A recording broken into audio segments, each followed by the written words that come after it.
Den Haag, Holanda, nos reuni com o presidente de CAF, senhora Lideweide van Olerongen.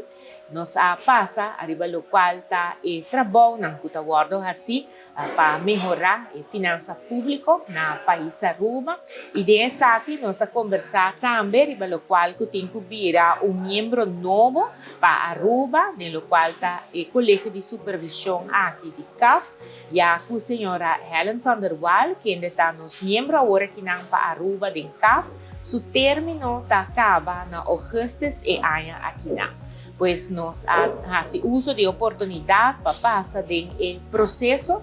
para poder chegar a membro novo.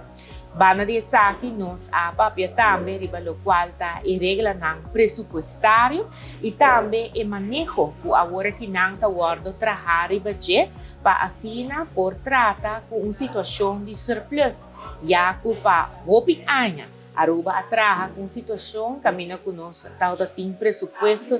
com déficit e nós também era o câmbio de manejo financeiro que riba que Aruba está conhecer desde o ano 2023, agora que não também programado para 2024, o qual está presupuesto com surplus. Pois para parte de surplus aqui também está exigindo outro tipo de manejo e com essa aqui agora não também nós conversar pouco com a senhora Van Olerongen arriba e parte aqui não. Pois estava boa reunião, de qual nós também sempre nós queda de bom contato com o colégio de supervisão, assim agora não está aqui por ajuda para o qual também o manejo financeiro de país Aruba.